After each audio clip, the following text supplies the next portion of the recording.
I'm moving in with my son, his wife, and their children as of right now. We've determined as a family that I don't need anybody else, George stated firmly, making it clear he wasn't kidding. Whoever you are, elderly woman, please leave the home. Please go soon since we're going to work together as a family. My son and his spouse made fun of me and motioned for me to get out, saying, "There's no space for you." Despite having reached my breaking point, I was able to control my temper. I laughed, turning to face the three of them. It's silly to stand on the same stage as these people and get provoked and angry. I mean, I've been paying $6,000 a month for living expenses, and they're attempting to evict me because they forgot that. What are their future plans? All right, I'll divorce you too. As you've stated, I'll leave the house, I said. All three of them gave me repulsive smiles. I pivoted, departed from the living area, and retired to my chamber. Your things in this house are worthless. From the living room, George bellowed, "Take everything with you." I started packing my belongings without saying anything. Olivia is my name. I am 65 years old. After George and I got married, I worked part-time, took care of the house, and now I work from home. I got to know George through a pickup, if you will. George, who was 7 years my senior and a working adult, contacted me while I was a college student, and we instantly clicked. I was cautious because I had never dated a man before, so I avoided George a lot, but he persisted in our conversations. Usually, it was only a greeting, but if we had time, we would talk. He ultimately sensed my lack of interest and stated, "I didn't mean to bother you," even though I had listened to him with interest. "I apologize for causing you discomfort." I chose to confront George after realizing his truthfulness. I found myself becoming pulled to George, too. We were fortunate to have a daughter, Nora, and a son, Peter, after we were married and received our college degrees. George was a great help in raising our two children, and we had a happy family life together since he adored kids. That joy, though, wasn't fleeting. While working a part-time job, I heard something amazing when Peter started middle school. The news was given by my year-older senior colleague, Donna. I liked her since we were close in age, she had children, and she was amiable and kind. She replied, "You know, I was once picked up at the station a long time ago, one day when we were leaving for home at the same time. I met George at that very station." As I listened, I felt that the fact that it was a pickup site was a coincidence. Donna went on, "That same guy also picked up my friends. We started talking about it, and after some time of observation, we discovered he was making out with other ladies." "What? Someone similar?" I inquired. "Yes, it is unexpected. And he was only making out with ladies who were far younger than him." Donna and I both chuckled. "Rumor has it he finally caught a young girlfriend and got married." I felt uneasy and a bit ashamed that I had met George there at that very moment. But George just so happened to meet me there and fell in love immediately. My hopes were dashed since I wanted to think he was different from those pickup men. In addition, he has been boasting to everyone that he was smitten at first sight. Donna went on, "Those who were deceived into marriage, poor things." But as I realized that George was the pickup guy, she stopped talking. I felt bad for falling for George's trickery. Since Donna was unaware that my spouse was George, I knew she didn't mean any damage. Donna worriedly said, "Olivia, you look pale," while I stayed mute. "Huh? I'm all right, just trying to decide what to have for supper this evening. Isn't it difficult every day? I wonder what else I need to work on." I succeeded in shifting the topic. However, I was so preoccupied with what I had heard that I made a lot of mistakes throughout the afternoon at my part-time job. One day, after the kids had gone to bed and dinner was finished, I told George, "Today, you know, I heard something interesting from a friend at work." "Interesting? What do you mean?" George heard what I had to say. There must be some error. Such a good spouse couldn't have been the worst type of pickup artist. I figured it would probably make a funny tale, but I opened my mouth, wanting to make sure. Are you aware of the station where we had our meeting? There was this man who was hitting on younger females and fell in love at first sight. Oh, and he married one of the females he met there, it seems. That made me laugh, but George didn't chuckle. I shook as I asked, "It's just a coincidence, right?" Needing comfort and feeling more and more overwhelmed by worry. You told me that you fell in love with me straight away, right? My voice shook more than I had anticipated. George immediately started chuckling as though he thought it was funny. I shuddered as he laughed in front of me, briefly relieving me. Love at first sight and me? Gotta be a mistake. It was you who was duped by it. Really, your coworker wasn't supposed to say things that weren't necessary. You would have been content to remain in the dark. That is rather awful. Are you claiming that I was duped into marrying you? Was it just an act that you loved me? Unable to contain myself, I spoke up while George kept laughing. But George, disregarding my emotions, made another scathing comment.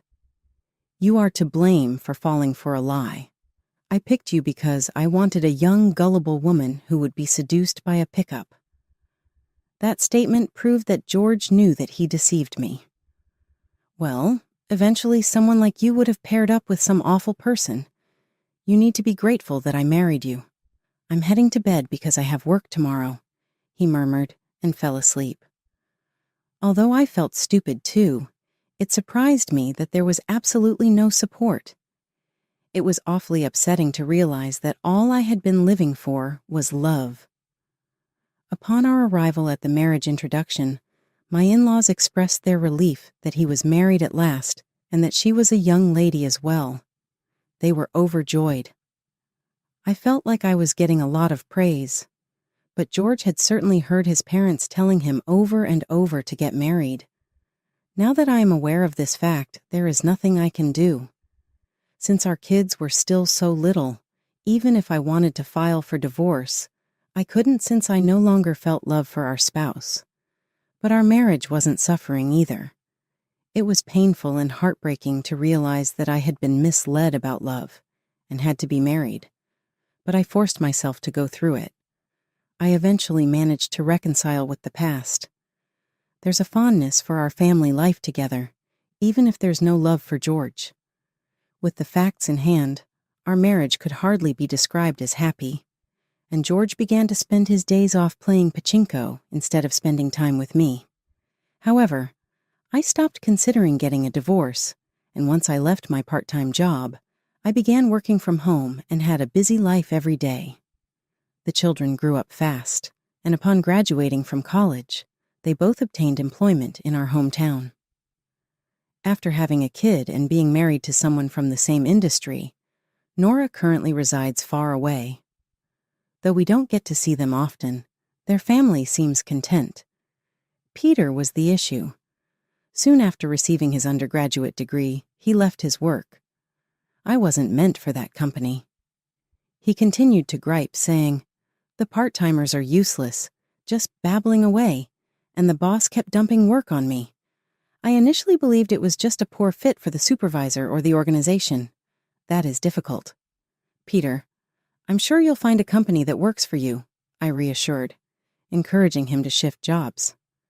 As a result, Peter moved to employment, although he left them shortly after. It turned into a vicious loop. I can't even remember how many times he changed jobs before hitting 30. I wanted to stand up for my son, but it felt like Peter was simply being self-serving because he was leaving jobs so fast. I'm not cut out for full-time work. Both the responsibilities and the salary are excessively high. Part-time work is okay for me. I may resign immediately if a client or someone at the office irritates me. Peter eventually came to terms with this way of life, working odd jobs here and there. Naturally, that won't be sufficient to pay for his living expenses. He appears to spend all of his salary as pocket money, lives at home, and does not pay any food or electricity costs. "You're not even 30, Peter. You can't live this way forever." I've made many attempts to reason with him. A steady part-time job would be better than none at all. No? If you don't stay at one location, you won't receive a raise, even if it's only odd jobs. It's crucial to have patience. But no matter how concerned I got, it was like trying to communicate with a brick wall. George would respond, "Well, don't say that. He's our child. Our only option is to back him." Perhaps that's okay for the time being, but isn't he concerned for our child's future? I was simply worried about his future. Dad really understands, huh? George has spoiled Peter, and he doesn't appear to be planning to give up his lifestyle of odd jobs. Peter then abruptly revealed at the age of 34 that he was moving out and that he was getting married. Looks like he landed a full-time job. "Actually, she's pregnant, so I've got to do my best," Peter informed us. In addition to Peter's independence, I was also relieved that my anxious son was getting married and was delighted to have a grandson. Kelly, who is 7 years younger than Peter, ended up being his partner. George and I are likewise 7 years apart in age, so Peter smiled and said, "It's in the blood." Kelly then paid us a visit. "Nice to meet you." Kelly may have been directed by Peter to bring a cake from a store that George enjoys. Her initial impression was favorable because of her tidy look. I smiled and said, "Kelly, we're looking forward to having you." Kelly returned the grin, but it was fake. Her smile seemed strangely mocking, and I cocked my head, not sure what to make of it. Oh, sorry. I just remembered that love at first sight story," Kelly said. Was it love at first sight? George and Peter, to my surprise, burst out laughing. "Yeah, the story of how Mom got tricked." "Peter, why would you? Have you told her already?" I inquired. It concerned my meeting with George. I had no idea that Peter was aware of it, much less that he had told Kelly. I could feel the shame searing in my face. However, at the same moment, I became enraged at the three of them. Kelly turned to face me, laughing loudly once more as if she had won. "I'm loved by Peter, so no worries there." "Is it something you say, particularly on our first encounter, to someone who is going to be your mother-in-law?" "No. Perhaps she said that to show that she was in charge because I would be her mother-in-law." "Kelly, you're not only gorgeous but also hilarious. You have to be well-liked, right?" "If Dad has a daughter like Kelly, he can rest well," George joked. "It's fantastic. I'll do my hardest to be a fantastic wife." They all three got to talking, and I was left out in the cold. However, I didn't notice Kelly sneering down at me. She put on an air of superiority towards me, with George and Peter on her side. Kelly was the epitome of what was wrong with women. She was all surface. After getting hitched, Peter and Kelly moved into an apartment not too distant from our place. She may be such a person, but in the end, I don't care as long as Peter is content. In the end, they gave birth to a healthy, gorgeous baby girl. It's truly up to Peter now, I thought. Then something happened. One day, I heard a baby sobbing inside the house when I came home from dinnertime shopping. I ran inside, thinking Peter's relatives had dropped by. My granddaughter, Peter, and Kelly were there, as predicted. "You're here, I see." I gladly exclaimed, "You guys should have told me before coming," setting down my things and hurrying over to my granddaughter. Then Kelly said, "Who are you?" in a cold tone. "What?"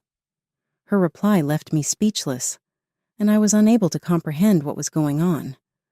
Peter gave her a hearty chuckle. George stated gravely in the middle of all, "My son, his wife, and their children will move in with me as of today. No one else is necessary for us. That's what our family decided." "What?" George didn't sound like he was making a joke. "I'm not sure who you are, but please, elderly woman, leave the house. Please go soon since we will be working together as a family moving forward. We don't have a place for you," my son and his spouse stated, gesturing with their hands as though to shoo me away. George said, "It was a misunderstanding to begin with. getting married and all, which made the three of them laugh once again and increased my level of rage. I don't deserve to be laughed at this level under any circumstances. But when I turned to face the three of them, I laughed, thinking it ridiculous to get provoked, stand on the same platform, and become upset with individuals like that. I mean, I'm paying $6,000 a month for living expenses, and they decide to throw me out without acknowledging that. What actions do they have planned moving forward? George screamed from the living room, "Your personal belongings are trash. Take them all with you." I began packing my things without saying anything. I gave the moving firm a call the next day. They suggested they could relocate my belongings that evening because it was a weekday during the off-peak season. "Please, as soon as possible," I replied right away, and it was agreed that I would vacate that day. My only thought was how much I wanted to get out of this house. George laughed as he observed me hurriedly getting ready to depart. "An unemployed old lady. Where exactly do you plan on going? If you had apologized, I could have granted you my forgiveness." I paid no attention to what he said. I didn't see why I had to apologize when there was no justification. After I ignored him for a long time, George retired. "I might as well go to the casino since I'll be in the way of the move," and he departed the house that afternoon. It was ridiculous of me to expect anything from him, even though I felt it would have been great to hear even a single word of appreciation. As George exited the home, I watched his back and murmured, "Well, goodbye then." With the help of the moving business, all of my possessions were moved a few hours later. After making quick contact with the real estate agent to provide the keys, I bought everything in and finished the move. Even though I still had some unpacking to do, I was happy that the move had gone well. All I have to do now is move forward with the divorce, after which I will be free at last. My phone rang when I was feeling really free lying on the couch. George was there. I said, "Hello," as I answered. George angrily cried out on the other line, asking, "What do you mean by this? What exactly do you think you're doing, huh?" I pulled the phone out of my ear out of habit as he suddenly spoke loudly. I paused and then responded, "What? What are you trying to say?" "Avoid acting foolish. This kind of behavior. You removed every piece of furniture and appliance. The home is empty." His statements perplexed me, so I took my time scanning the space. There was nothing odd about the equipment and furniture I had carried from the residence. "What's the issue with that? You warned me to take away my things." "What? Stated differently? Personal effects? You believed them to be yours? I picked them out and paid for them." I chuckled a lot. George made a choking sound and was speechless on the other end of the line. "Peter and Kelly were there, so you got carried away and said such things about kicking me out, but you weren't seeing the reality." George responded frantically, "Well, I'll give you the appliances then." But I didn't miss what he said. "Please give me. From the beginning, they were mine. Avoid getting too ahead of yourself." George became quiet once again at my reprimand. I laughed so hard I thought I could see his attitude. "Stop speaking. Anyhow, this is the end of our relationship." He said, "Don't ever get in touch with me again," and hung up. It was odd that George, the person who had phoned me, had failed to remember that he had made the first call. I was the only one in my new home who could not stop laughing after I had outwitted him. I intended to get in touch with him again since I needed to get him to sign the divorce papers, even though I didn't take his "don't contact me again" very seriously. Despite how annoying it was, I planned to return to the house the next day. Someone yelled out to me, halting me in my tracks as I walked out of the office with a sad heart. "Olivia, I knew it was you." The voice sounded similar. It was Donna, who I had enjoyed working with on a part-time basis. We'd only met a few times since I quit, and I hadn't seen her in years, even though I knew her contact information. But it was a joyous occasion to be together after all these years. We entered a nearby cafe after deciding to drink coffee. Following their reunion, Donna inquired, Did you have some business there?" In answer to her query, I told her everything. I revealed that my husband, son, and his wife had thrown me out of the house, and that I was the one who had married the pickup artist that Donna had informed me about. Donna felt sorry for me as I relayed the story, even though I laughed. That was the situation. Donna apologized for talking so much, but I was really appreciative. Indeed, it was a shock when I found out, and I was too embarrassed and ashamed to talk about it back then. Still, I believe that knowing was a positive thing. I may have taken my own life because I was mocked. I genuinely feel this way about it. There were moments when I felt that not knowing would have made me happier, but only if George had been able to think back on his history. I would have been laughed at considerably more if I had stayed in the dark, knowing George. Because I saw George for who he really was back then, I'm able to act now while I still have the energy. Did you also have some business here, Donna, by the way? After a moment's contemplation, Donna answered my inquiry. Actually, it's about my son. Your son? I mistook you for a mother. I had another kid after I left my work. I came here to get legal advice on him. She was apparently experiencing issues with her son's partner. Believing that every family had problems, we discussed a range of subjects before splitting up. My son's family was back at my house when I got back, probably moving in. "Hey, you crazy old lady, taking all the furniture and appliances, what's wrong with you?" They appeared really committed to cohabiting. The two entered and gave me a scowl. They must have utilized the little fridge in their flat where the giant fridge had been. Its small size made me laugh out loud unintentionally. "What's so funny?" "Nothing." I laughed and snapped at Kelly, who appeared to understand. I gracefully sidestepped her blow and turned to face Peter. "Where's Dad?" "In the sleeping quarters. Don't wake the baby. She's asleep." George appeared to be watching the grandchild, according to Peter. Back when I was still feeling okay, he did provide the kids with wonderful care when they were little. I made my way to the bedroom remembering that recollection.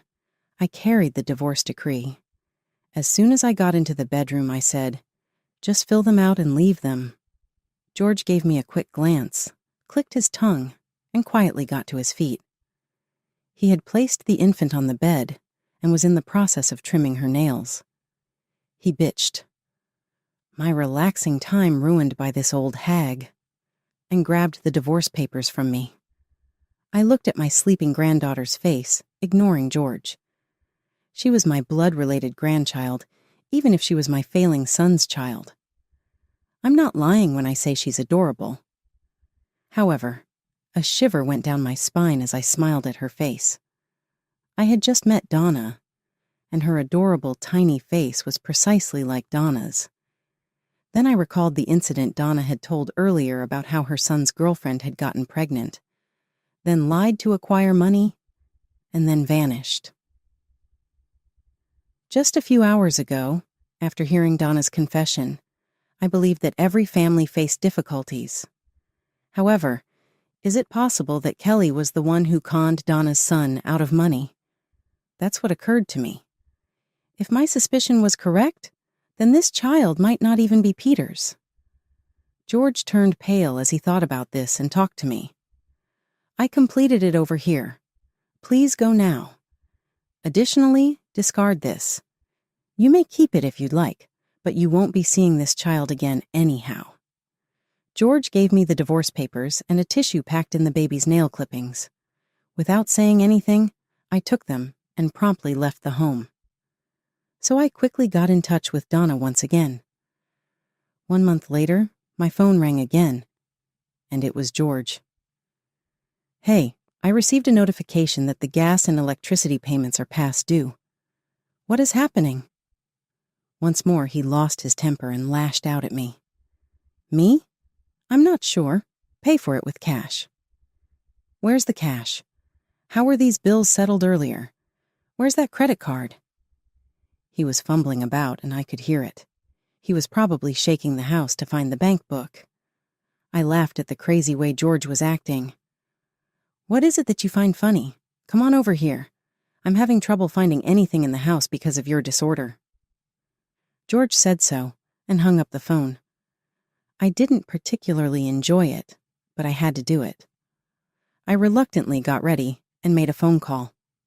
I rang the doorbell at the residence that evening. "You're running behind schedule. You freeloader. What have you been up to?" George bolted out the door when he saw my face on the monitor and froze when he saw who was standing next to me. "Who might this be?" "She's a friend of mine," Donna thoughtfully said. "It's been a long time to meet him." George, though, cocked his head in perplexity. "You don't remember the face of every girl you picked up, do you?" Donna chuckled. I had no choice but to chuckle along. Then George scowled at me, clearly ashamed. What sort of intimidation is this? Bringing a lady I made a pass at her, figuring I would be offended? I wouldn't act in such a juvenile manner. I answered, "I'm here to see Kelly."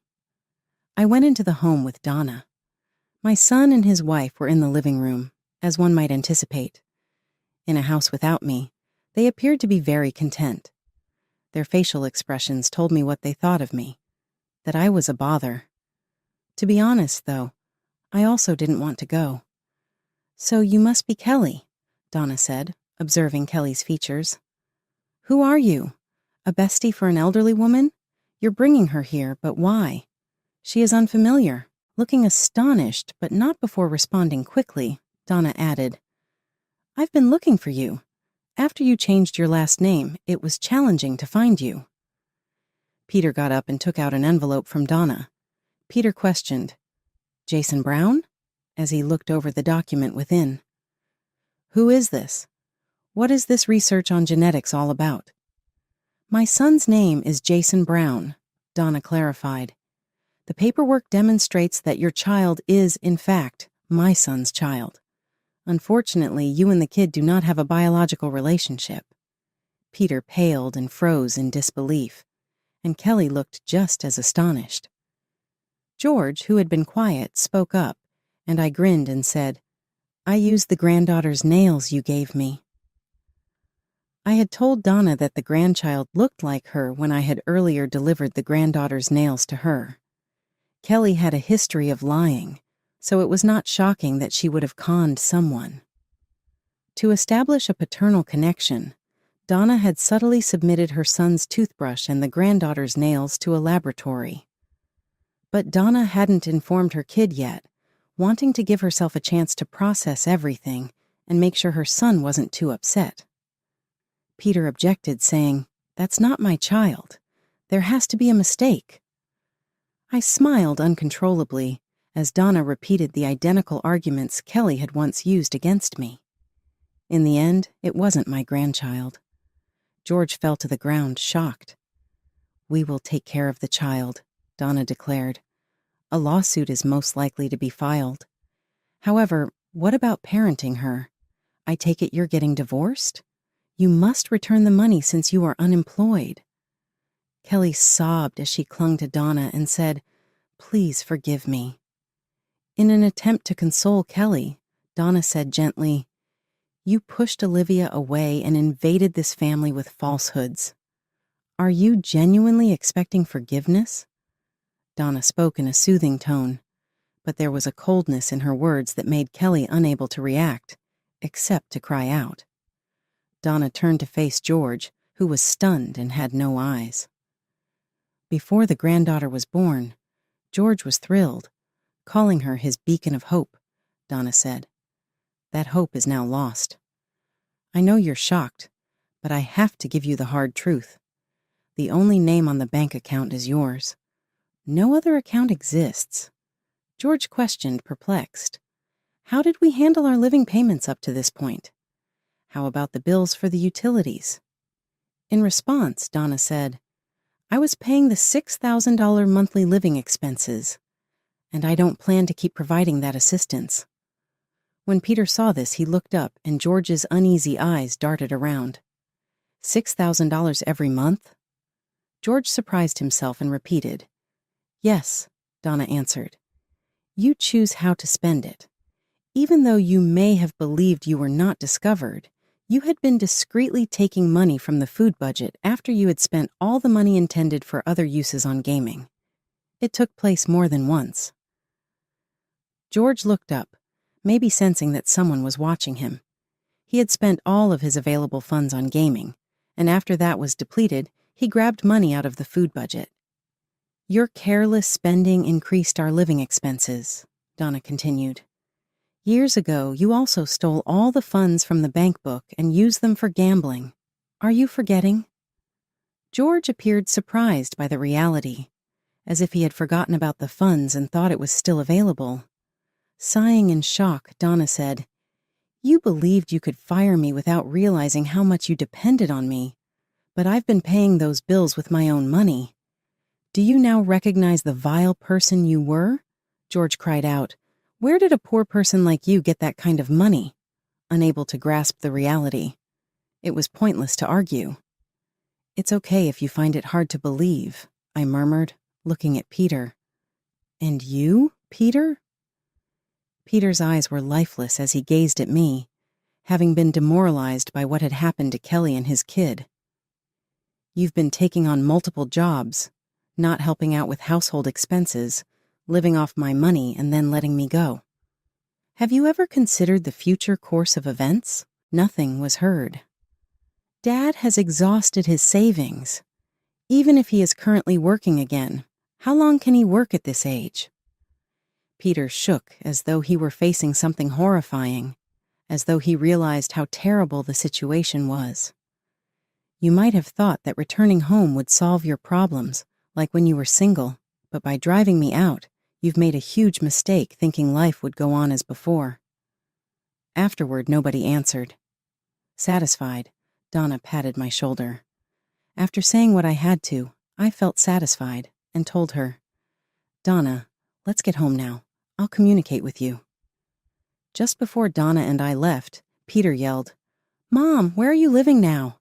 Living alone must be challenging. You're welcome to return." He called me Mom for the first time in decades, but his forced grin was obviously meant to placate me. I smirked slightly and said, "Not at all. I currently reside in a condo in a high-rise. Compared to here, it is far more pleasant." "A high-rise condo?" Startled, Peter inquired. "Yes," I said. "Paid $2 million for it. Relax. Peter won't be a burden if I pass away since I've made arrangements for my daughter to inherit everything." After Peter and George shared a look, George looked at me and blinked in shock at the amount. "A condo worth $2 million? How did you obtain such a large sum of money? Are you truly well off?" Perplexed, Donna cocked her head. "Didn't your family know you're a best-selling author?" "No," I answered. "I never mentioned it because I knew they'd just mock me." We all chuckled when we realized how serious the issue was, but George and Peter's reactions abruptly changed.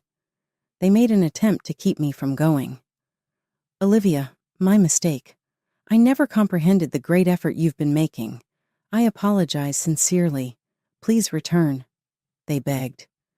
It was sickening how quickly their opinions changed. They both started to cling to me and begin low tones. "To believe that such a house is your home. You're really great, Mom. Return home. Should that not be feasible, would you be able to assist with the living expenses at least?" "That woman just tricked me," Peter repeated, gesturing to the dejected Kelly. Kelly winced but didn't seem to be able to resist, staying still as she sat close to her dozing kid. Though in the end it was her own fault, and I had no desire to assist, I did feel a little sorry for her. "Yes, it is sad to be tricked into marriage," I responded, recognizing her situation.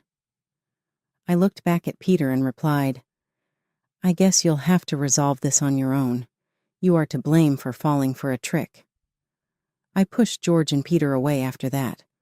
They must have recognized that I had abandoned them because they fell stunned on the couch. I happily answered, "See you then," and I walked out of the home. Even when I started paying for items, they didn't believe me and continued to treat me like I was impoverished, despite their lack of interest in me.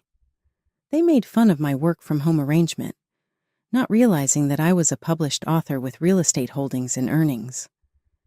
Their admiration or engagement in their life had no attraction for me. George and Peter, who had belittled others, and Kelly, who had tricked me and lied to get within the family, lost the family's money and their hope. I laughed to myself, wondering whether our families were similar. Kelly and Peter divorced after that. Kelly was expelled, but she was left with nowhere to go. Thus it appears that she is still temporarily residing at the home. Kelly must be miserable there since George and Peter couldn't bring themselves to toss away the little kid despite everything. In the end, Peter quit his work because he thought he was done having to provide for a wife and child. But he didn't realize that he now had to support his father in the impoverished household. I'm curious how they will fare. I wish people would take stock of their deeds and live appropriately. Tim, Donna's son, and Donna sued Kelly in the meantime. Donna is starting again when it comes to parenting, which is admirable for someone her age. It serves as a reminder for me to continue working. Upon opening my laptop, I considered writing a book about a lady who was tricked into marriage, but later found happiness and turned her life around while admiring the nighttime scenery from her stunning apartment.